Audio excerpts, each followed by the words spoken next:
আসসালামু আলাইকুম এভরিওয়ান। আজকে দেখে যেতে কত পাক্কা দিন হয়ে গেছে, প্রায় ৪৫ দিনের উপরে হয়ে গেছে। আর জুম্মার নামাজ পড়িয়া এখন রুমের উদ্দেশ্যে রানা। আসলে একটা জিনিস হয়, জুম্মার নামাজও একটা জিনিস, যদি একটু দিরং করে যান তাইলে আপনি আর মসজিদের জায়গা পাইতা না, মসজিদের বারা নামাজ পড়তে হয়, বুঝছেন। আমরা একটু আগুয়ান ঘুম থেকে উঠিয়ার লাগে যাওয়া লাগে মসজিদও। আর ওয়েদার সেই, আর তাপমাত্রা তো দেখছি না, দেখলে হইতে আর মু সব কিছুর পরে আলহামদুলিল্লাহ, মানে আল্লাহ জেলা রাখছেন, বালাও রাখছেন।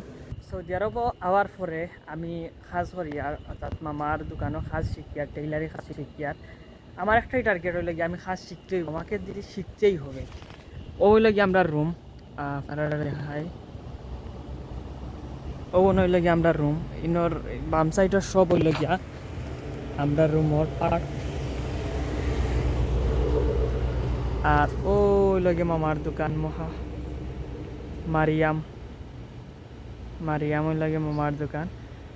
সকালে 12টার সময় ঘুম থেকে উঠিয়াও দোকানও 12:30টার সময় উজল উজল করিয়া আইলা। 3টার সময় আইয়া 4:30টার সময় আবার গেলাম দোকানও।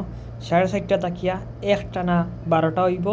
12টার সময় দোকান অফ করিয়া রুম আইয়া খানা দানা করিয়া ঘুমাইলা। ওকে।